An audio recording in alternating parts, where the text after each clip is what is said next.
2024 के चुनाव से पहले सरकार का बड़ा दाव। यूसीसी पर सरकार के बड़े कदमों से विपक्ष परेशान। मुस्लिम पक्ष ने भी जताया कड़ा ऐतराज। आखिर यूसीसी पर क्यों मचा है बवाल। आगामी लोकसभा का चुनाव जैसे जैसे नजदीक आ रहा है, देश का सियासी पारा लगातार चढ़ता ही जा रहा है।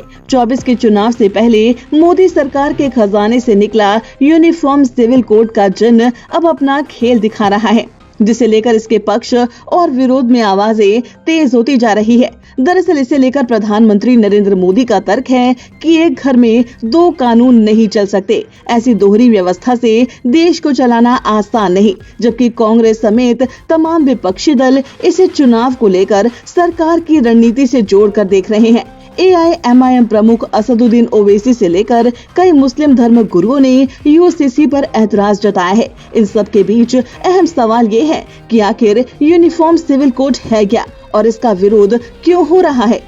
तो चलिए सबसे पहले आपको बताते हैं कि आखिर क्या है uniform civil code. Uniform civil code का अर्थ है भारत में रहने वाले हर नागरिक के लिए एक समान कानून होना, चाहे वह किसी भी धर्म या जाति का हो। समान नागरिक संहिता में शादी, तलाक और जमीन जायदाद के बंटवारे में सभी धर्मों के लिए एक ही कानून लागू होगा। इसका अर्थ है कि एक निष्पक्ष कानून है जिसका किसी भी धर्म से कोई ताल्लुक नहीं है।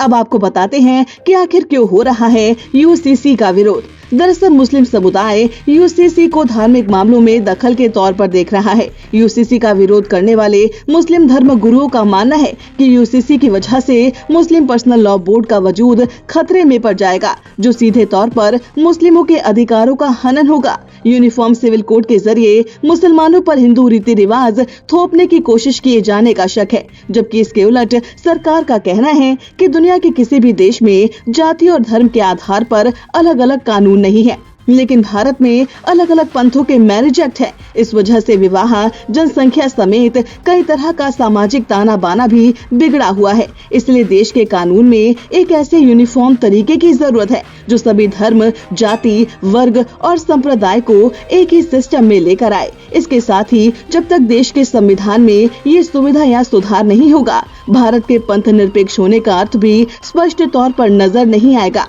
इसके साथ ही अलग अलग धर्मों के अलग कानून से न्यायपालिका पर बोझ पड़ता है। इस परेशानी से निजात मिलेगी और अदालतों में लंबित पड़े फैसले जल्द होंगे।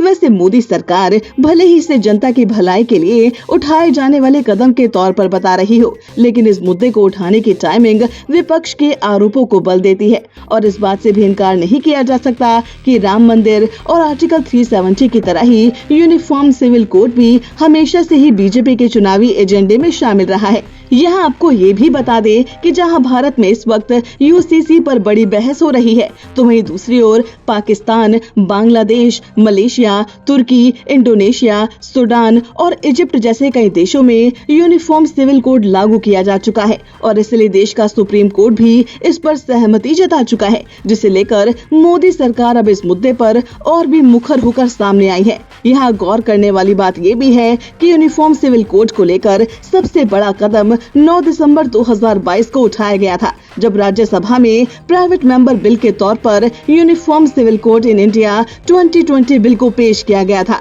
तब कांग्रेस और टीएमसी जैसे कई दलों ने यूसीसी का विरोध किया था। इस वजह से यूसीसी के प्राइवेट मेंबर बिल के पक्ष में 63 और विरोध में 23 वोट पड़े थे। इसके साथ ही ये प्रस्ताव पारित हो गया।